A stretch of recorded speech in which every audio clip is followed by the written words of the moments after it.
Chers frères et sœurs en Christ, membres des églises branches partout dans le monde et en Corée du Sud, les membres des sanctuaires locaux et tous les membres dans les églises branches et tous ceux qui participent à ce qui devient Internet, les téléspectateurs de TCN. Aujourd'hui, avant d'entrer dans le sermon, permettez-moi de vous présenter une vieille histoire. Il était une fois une mère et son fils grenouille verte. Ce fils était tellement désobéissant à sa mère qu'il faisait toujours le contraire de ce que sa mère lui disait. Oh, j'espère vraiment que vous vous repentirez si vous avez agi comme ce fils dans ces contes de fées. Pensez-vous, vous n'êtes pas impliqué dans cette affaire, vous qui allez à l'Est lorsque Dieu le Père vous demande d'aller à l'Ouest et qui faites exactement ce que Dieu le Père vous dit de ne pas faire, vous êtes semblable au fils grenouille verte de l'histoire. Je suis désolé de vous pointer du doigt de cette façon, mais les grenouilles vertes sont vraiment propres. Revenons à l'histoire. Si elle lui disait de faire quelque chose, elle ne le faisait pas. Si elle lui disait de ne pas faire quelque chose, il le faisait. Si elle lui disait d'aller vers l'Est, il allait vers l'Ouest. La mère grenouille verte a eu tellement de difficultés à cause de son fils. Finalement, elle était sur son lit de mort et a prononcé son testament final.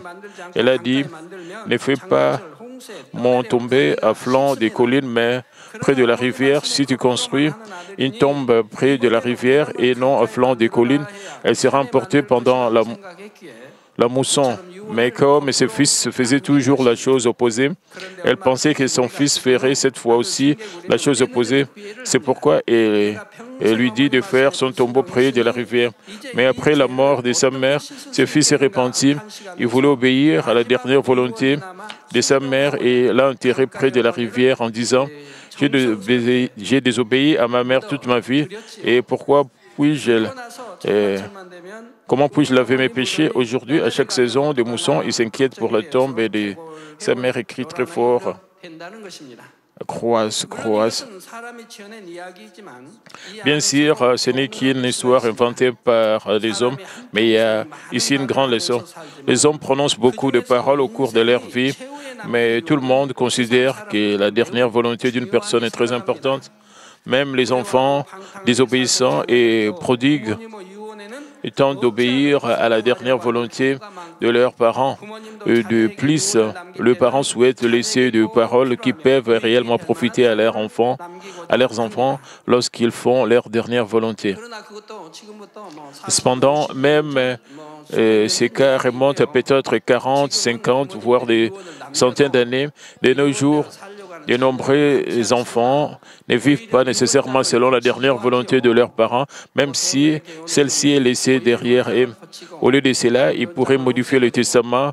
Par exemple, si l'argent est légué d'une certaine manière, ils peuvent modifier ou même annuler le testament en collaborant parfois avec des avocats. Il existe de nombreux cas où le testament est contesté et des désaccords surviennent sur qui reçoit plus, pourquoi quelqu'un d'autre reçoit moins, ou pourquoi un frère ou une sœur devrait hériter plus qu'un autre, malgré ce qui est indiqué dans le testament. Mais notre Dieu et le Seigneur Jésus nous aiment d'un amour qui ne peut être comparé à l'amour de nos parents.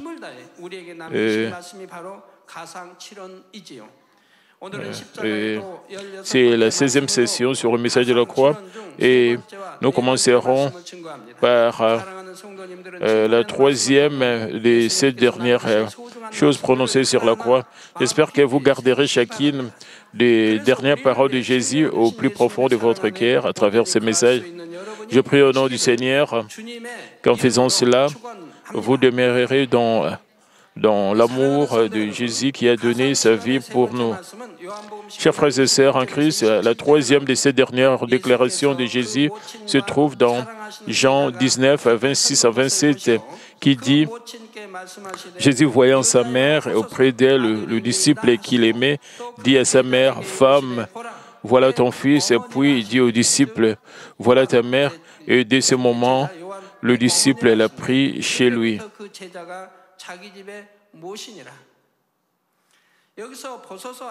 Ici, selon les paroles de Jésus, femme, voilà ton fils. Le fils ne fait pas référence à Jésus, mais à Jean qui se tenait à côté de Marie.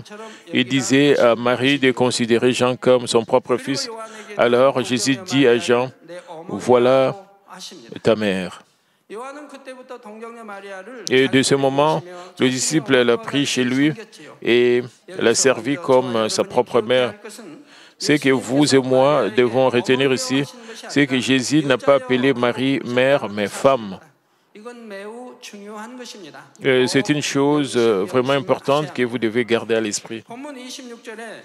Le verset 26 du verset d'aujourd'hui, du passage biblique d'aujourd'hui, dit « Jésus voyant sa mère et auprès d'elle le disciple qu'il aimait, ne signifie pas que Jésus a appelé la Vierge Marie sa mère. » Et ceci a été écrit par Jean de son point de vue sur la relation entre Marie et Jésus.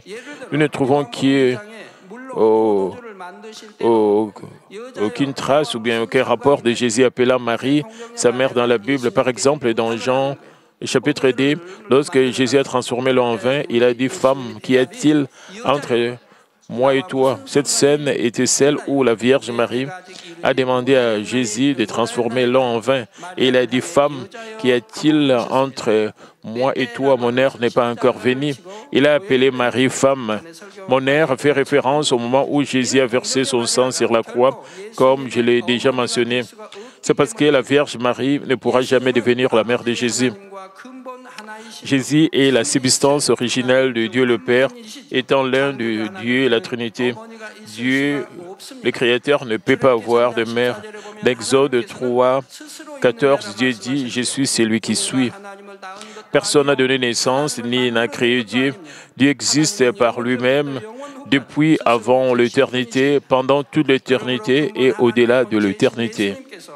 Par conséquent, Jésus, qui est Dieu lui-même à l'origine, ne peut pas appeler la Vierge Marie mère, une créature. Si Jésus avait appelé la Vierge Marie sa mère, la Trinité divine aurait eu ses parents et ses grands-parents. Ainsi, c'est tellement bizarre.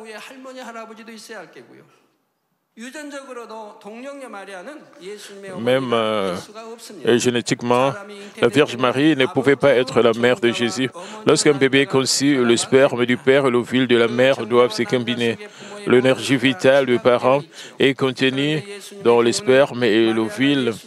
Mais dans le cas de Jésus, bien que Marie ait donné naissance à Jésus, Jésus n'a pas été conçu à partir d'un ovule de Marie. Jésus n'a utilisé que le corps de Marie et comme mère porteuse. Il a été conçu par la puissance du Saint-Esprit.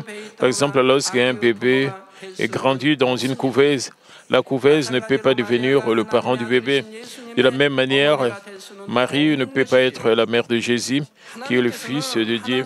Dieu veut que ses enfants servent et adorent uniquement Dieu, la Trinité, le Père, le Fils et le Saint-Esprit. Par conséquent, Exode 23 à 5 dit « Tu n'auras pas d'autre Dieu devant ma face, et tu ne te feras point d'image taillée, ni de représentation quelconque des choses qui sont en haut dans le ciel, et qui sont en bas sur la terre, et qui sont dans les eaux plus bas que la terre. Tu ne te prosterneras point devant elles, et tu ne les serviras point, car moi, l'Éternel, ton Dieu, je suis un Dieu jaloux, qui punit l'iniquité du père sur les enfants jusqu'à la 3e et la 4e génération de ceux qui me haïssent. » Nous ne devrions jamais créer une image et l'adorer, nous devons seulement adorer Dieu. Ensuite, lorsque Jésus dit à la Vierge Marie, femme, voilà ton fils, c'était pour réconforter Marie. Alors que Marie regardait son cher Jésus souffrir tant, elle avait une telle douleur au cœur, comme si elle avait été poignardée par un couteau. Jésus, dans sa compassion, se souvient de Marie et l'a réconfortée jusqu'au dernier moment. Il lui a permis de dépendre des gens comme de son propre fils. Puis en disant, Jean, voilà ta mère, Jésus a demandé à Jean de servir Marie comme sa propre mère, après que Marie ait donné naissance à Jésus, alors qu'elle était vierge. Elle a donné naissance à de nombreux enfants avec Joseph, son mari. Mais Jésus n'a dit à aucun des enfants de Marie, prends soin de ta mère. Mais il a demandé à Jean en disant, voilà ta mère. Dans Philippiens 3:20, il est dit, mais notre cité à nous est dans le ciel, d'où nous attendons aussi comme sauveur le Seigneur Jésus-Christ. Et ici, nous pouvons clairement comprendre le véritable sens du lieu auquel nous appartenons. Comme nous l'avons dit, nous qui sommes sauvés, nous sommes citoyens du royaume des cieux. C'est pourquoi, pour nous, en tant que peuple des cieux, devrions vivre selon les lois du ciel, les lois célestes et les lois de Dieu. Juste comme dans le monde où les citoyens d'une ville ont la citoyenneté municipale, s'ils vivent à Séoul, ou la citoyenneté nationale, s'ils vivent dans notre République de Corée. Ils suivent donc les lois de la République de Corée. Si vous allez aux États-Unis, vous devez respecter les lois des États-Unis. Cependant, notre citoyenneté éternelle est au ciel. Par conséquent, notre esprit réside dans les lois du ciel, les lois de Dieu. C'est selon cela que nous devrions vivre. Lorsque nous acceptons le Seigneur, nos noms sont écrits dans le livre de vie au ciel, de la même manière que l'on enregistre la naissance d'un bébé dans un bureau du gouvernement local. Cela signifie qu'au moment où vous recevez le Saint-Esprit, votre nom ainsi que l'année, le mois, le jour et l'heure exacte où vous avez reçu le Seigneur sont enregistrés dans le livre de vie comme un enfant de Dieu qui a reçu le Saint-Esprit. Le Père des citoyens du ciel dont les noms sont inscrits dans le livre de vie et Dieu, les vrais frères et sœurs des citoyens du royaume des cieux sont les enfants de Dieu qui croient au Seigneur. Alors, même si nos parents nous ont donné naissance, pourquoi disons-nous que Dieu est notre Père? C'est parce que l'origine de la vie vient de Dieu. Nos parents physiques ont donné naissance à nos cœurs, mais à l'origine, même les semences de vie ont été données par Dieu. Si nous remontons à l'ascendance paternelle, notre Père à tous est Adam. Je ne comprends pas les gens obsédés par la généalogie. Je ne comprends pas l'idée de retracer notre lignée, nos racines familiales, à quel clan nous appartenons, où et d'où viennent nos ancêtres. Y a-t-il beaucoup de noms de famille en Corée du Sud?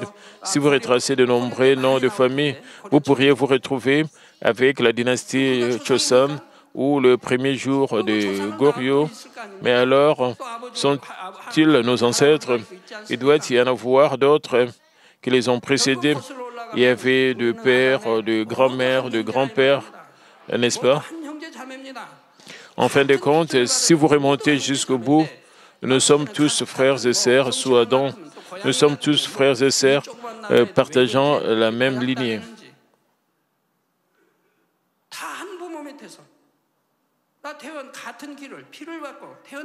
Nous sommes tous nés sous le même Créateur, même les habitants de ce petit pays s'inquiètent des différences régionales, de ville natale et de noms de famille. Je n'ai jamais envie de retracer ma ville natale ou ma lignée clanique. Pourquoi? Parce que je comprends la signification spirituelle derrière cela. Notre ancêtre commun est Adam. La vie d'Adam, qui est à l'origine de l'humanité, vient de Dieu. Dieu lui-même a créé le corps d'Adam et lui a insufflé le souffle de vie. Par conséquent, l'origine de nos vies vient de Dieu. De plus, même si nous nous marions et donnons naissance à des enfants, nous ne pouvons pas concevoir un bébé si Dieu ne le permet pas. De plus, Dieu a le contrôle exclusif pour donner l'esprit et l'âme au bébé qui est conçu. Même si la science médicale progresse jusqu'au clonage humain, il est impossible qu'un véritable être humain, le sens spirituel de toute la création naisse. J'ai entendu des déclarations telles que le clonage d'animaux est possible, mais le clonage humain ne l'est pas. À l'époque où l'on clonait des chiens, le clonage humain est en effet impossible.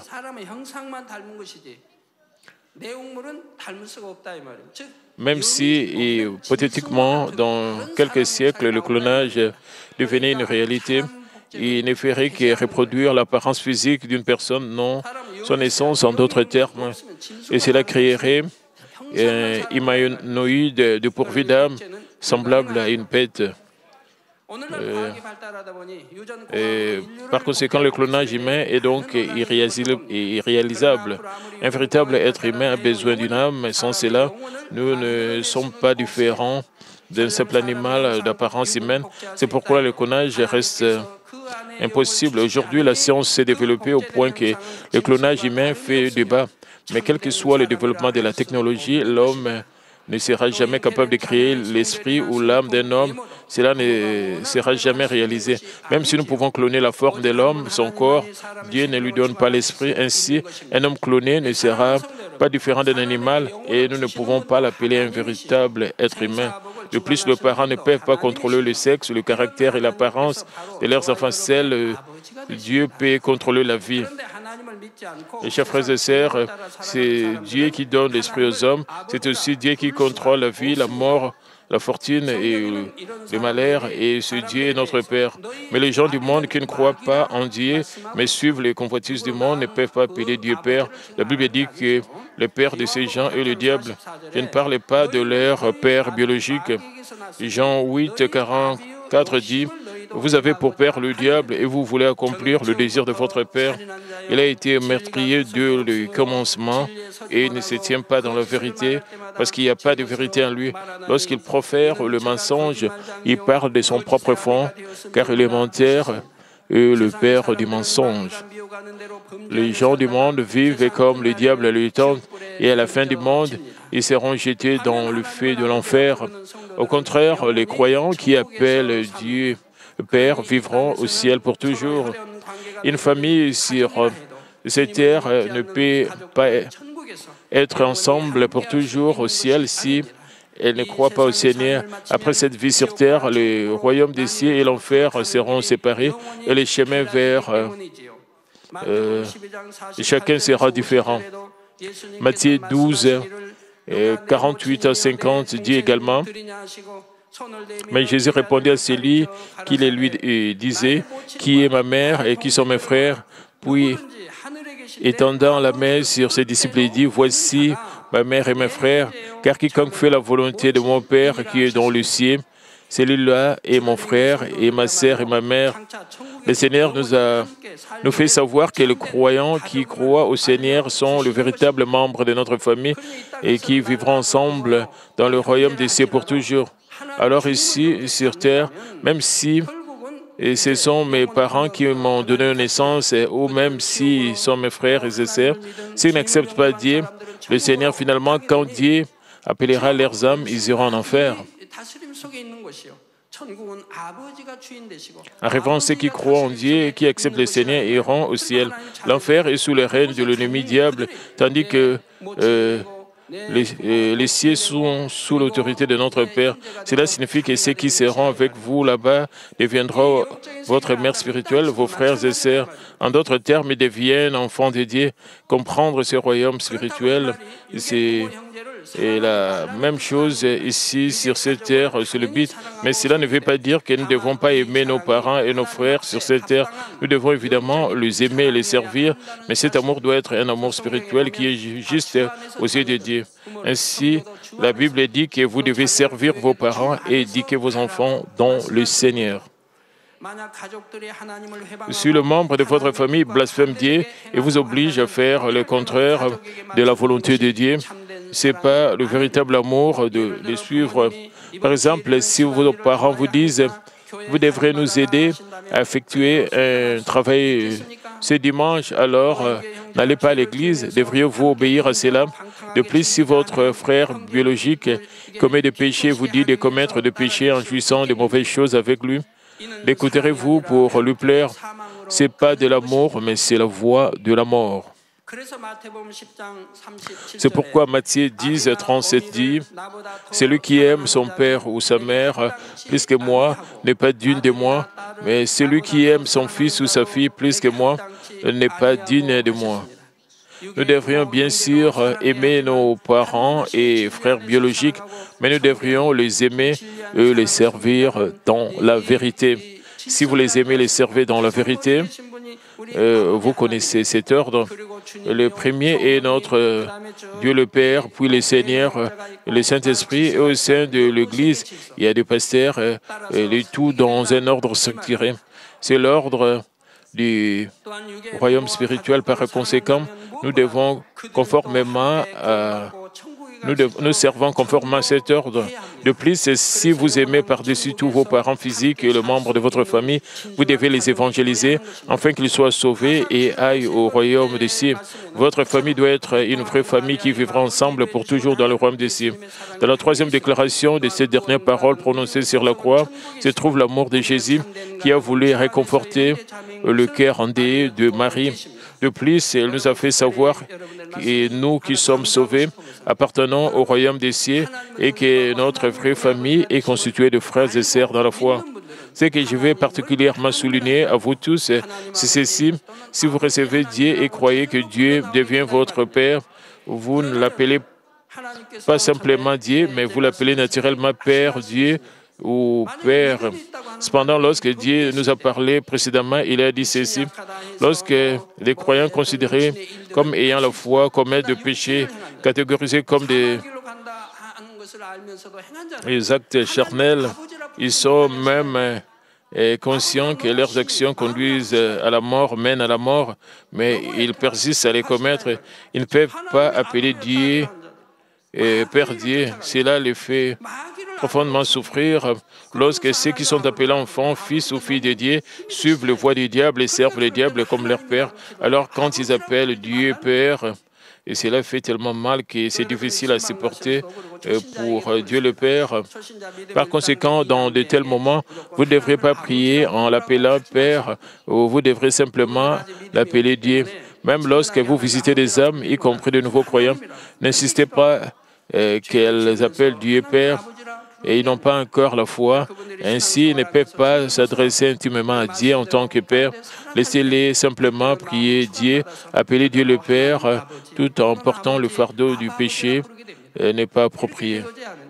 C'est seulement lorsqu'ils se débarrassent de péché et vivent dans la lumière par la parole de Dieu qu'ils l'appelleront naturellement Père ou Abba Père.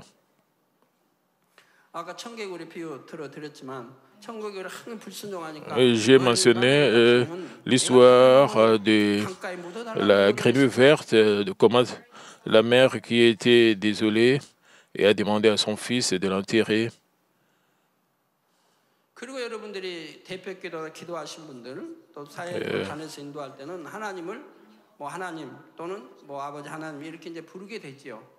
Voilà comment cela devrait être.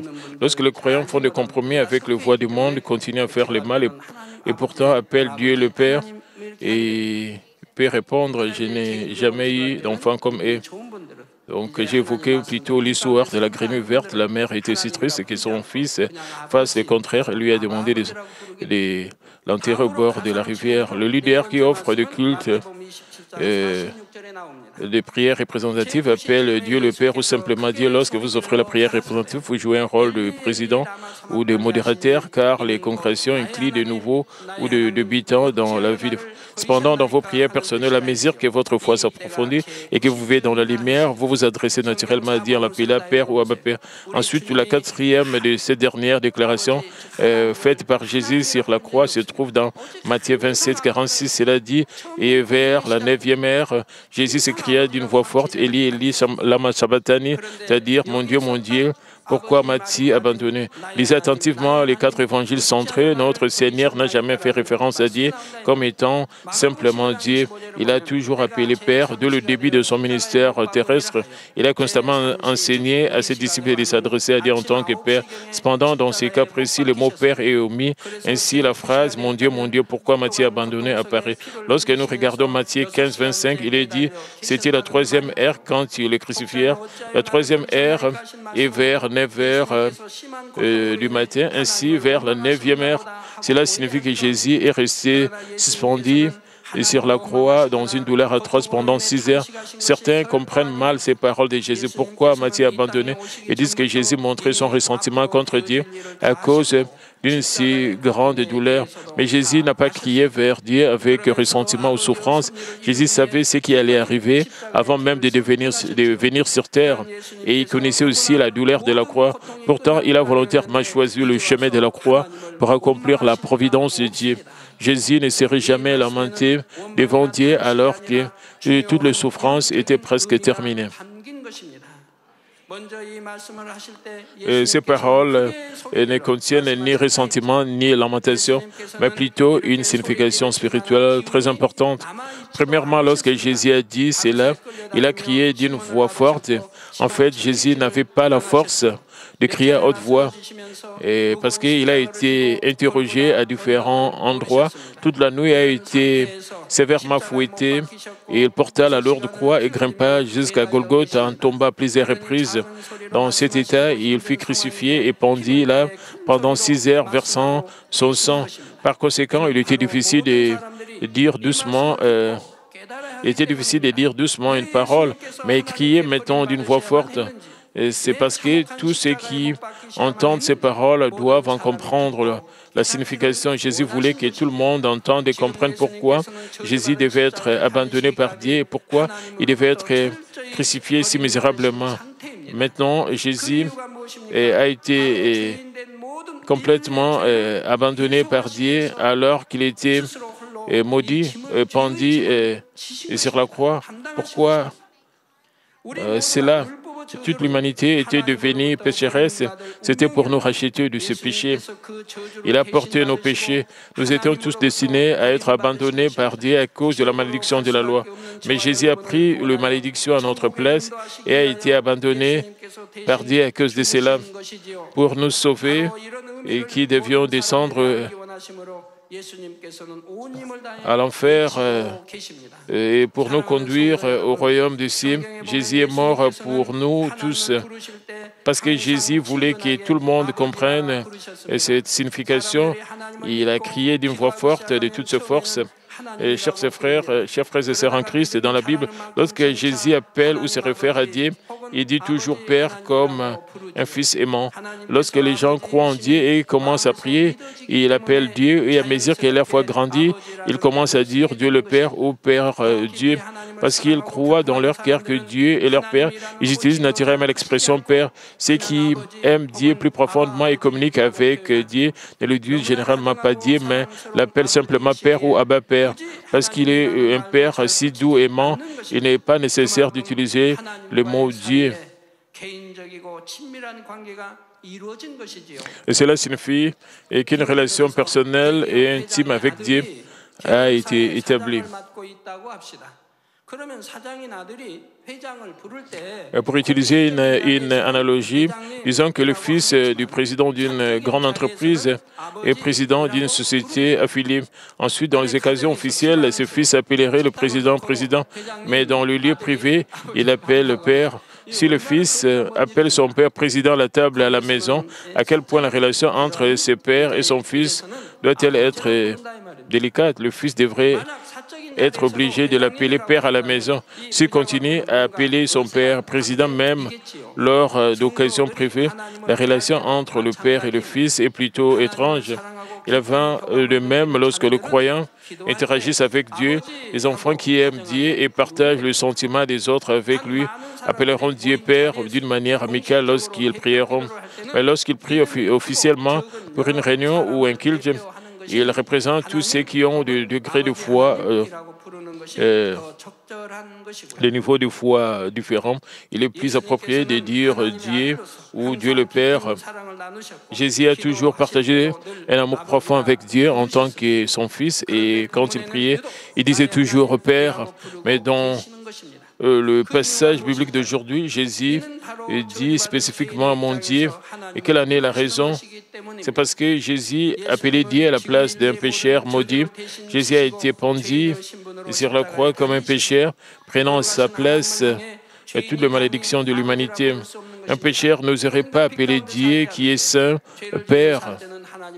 Permettez-moi de le répéter, vous ne pouvez pas appeler Dieu votre Père lorsque vous commettez des péchés en vous écartant de la vie et dans la lumière De plus, si vous qui êtes considérés comme croyants commettez des œuvres charnelles qui mènent à la mort, vous ne devez pas appeler Dieu votre Père. Ainsi, dans cette situation où Jésus a été abandonné au nom de pécheurs et pendu sur la croix, il n'a pas dit Père, mais Dieu. C'est pareil avec vous. Si vous confessez votre foi, mais vivez toujours dans le péché, vous ne pouvez pas prier avec assurance en tant qu'enfant de Dieu. Ainsi, la Bible dit que vous pouvez rechercher tout ce que vous voulez auprès de Dieu, le Père, lorsqu'il n'y a rien à blâmer en vous. Vous ne pouvez pas appeler Dieu Père avec assurance alors que vous ne vivez pas selon la volonté de Dieu, mais comme le diable et Satan, l'ennemi diable et Satan, le diable et Satan, l'ennemi de Dieu, vous tentent. De plus, l'appeler Père ne constitue pas une clé essentielle pour obtenir la réponse de Dieu. Dieu ne peut pas vous reconnaître comme son véritable enfant. Jésus a été abandonné au lieu de pécheurs, bien qu'il soit le Fils de Dieu, sans péché, sans tâche. Et à ce moment-là, il ne pouvait même pas appeler Dieu Père pour nous faire comprendre la raison pour laquelle il a abandonné toute la gloire du ciel, a été abandonné comme le pécheur. Jésus a crié d'une voix forte de toutes ses forces. Jésus nous envoie le message à travers « Mon Dieu, pourquoi m'as-tu abandonné ?» Et savez-vous pourquoi Dieu m'a abandonné? J'ai été abandonné parce que je vous aimais tellement et que je voulais être la rédemption de vos péchés. Je veux que tout le monde sache pourquoi Dieu m'a abandonné.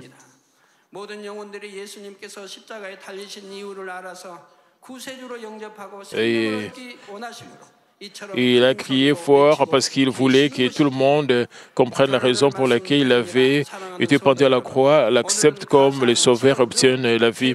Permettez-moi de conclure le message. Chers frères et sœurs en Christ, aujourd'hui je vais parler de troisième et quatrième déclaration parmi les 7 dernières prononcées sur la croix. La troisième est « Femme, voilà ton fils et voilà ta mère ». À travers ces paroles, Jésus nous a fait connaître le véritable sentiment d'appartenance spirituelle des enfants de Dieu.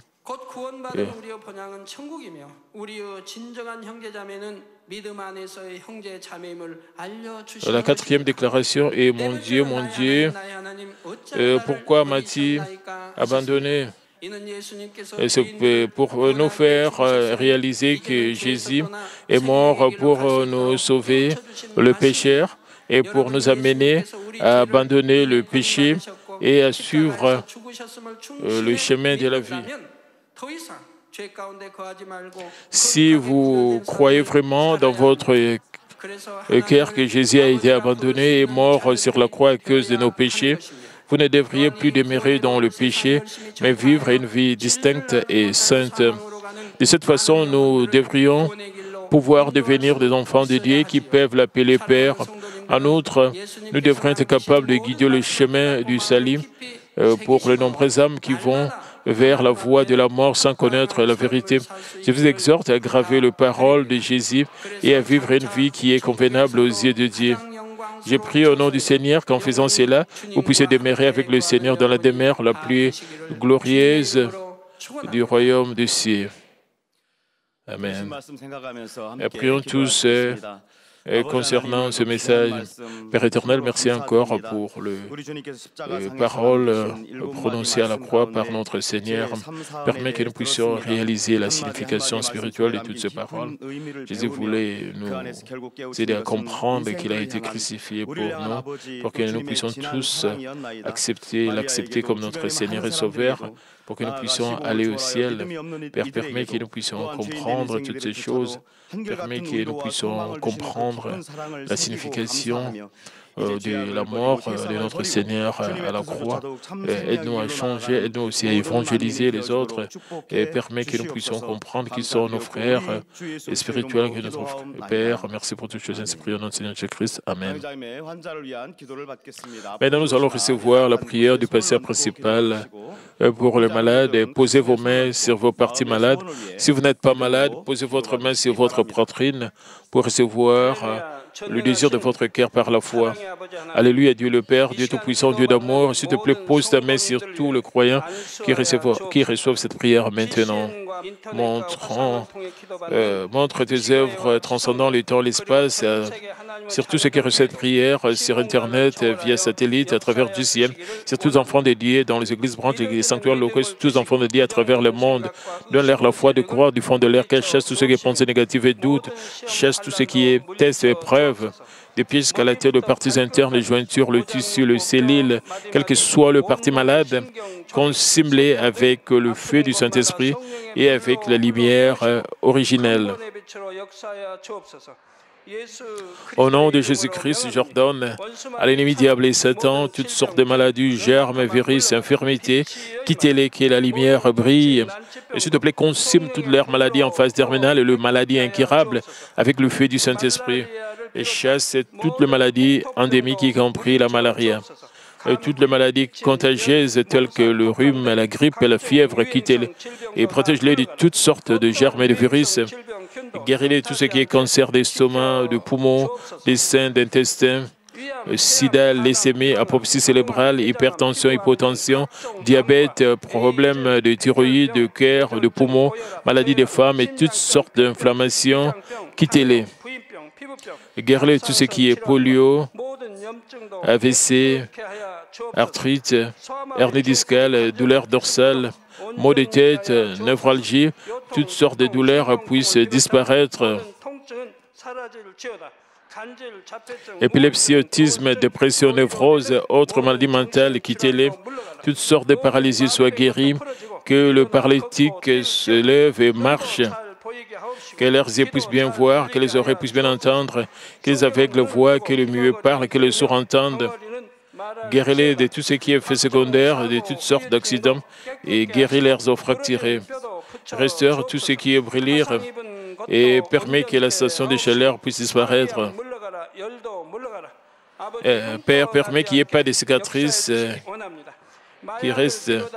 Et soyez purifiés de toute dépendance à la drogue, à l'empoisonnement, aux mauvaises substances. Que le tissu mort, les cellules mortes soient régénérées. Ramène les morts à la vie. Donne à tes enfants la bénédiction de la conception. Recevez la bénédiction de la conception. Au nom de Jésus-Christ, j'ordonne à l'ennemi diable et Satan, les principautés de la puissance de l'air, les mauvaises forces dans le lait céleste et leurs serviteurs, quittez-les. Et quittez-les, esprit impur, esprit faux et trompeur, l'esprit de séparation et toute force des ténèbres. Père, brise tout ce qui est chaîne de méchanceté. Ténèbres, quittez-les, que la lumière brille. Et Père Dieu, donne à tes enfants la force de crier dans la prière et la puissance de rejeter le péché pour devenir sanctifiés. Comme leur âme prospère, permet que tout marche très bien, que leur famille soit évangélisée. Protège-les de toutes sortes d'accidents et de désastres tout au long de cette semaine et bénis-les pour qu'ils puissent mener une vie prospère sans aucun problème. Avec le feu ardent du Saint-Esprit, l'armée céleste et les anges, avec tes yeux enflammés, protège tous tes enfants, leurs familles et leurs lieux de travail et leurs affaires. S'il te plaît, donne aux étudiants la sagesse et l'intelligence, donne-leur l'enthousiasme et la ferveur pour qu'ils puissent bien étudier. Et s'il te plaît, qu'ils ne gardent pas leur cœur, leurs pensées dans des choses mondaines, permet qu'ils puissent t'aimer avec plus de ferveur. Dans tout ce que les enfants vont manger, boire et dans tout ce qu'ils feront, permet qu'ils puissent te glorifier, Père Dieu. Qu'ils soient capables de témoigner au sujet des dieux vivants en disant: j'ai rencontré et expérimenté Dieu, j'ai reçu ses réponses et ses bénédictions. Et Père Dieu, merci. Sois glorifié toi seul. Au nom de notre Seigneur Jésus-Christ, j'ai ainsi prié. Amen.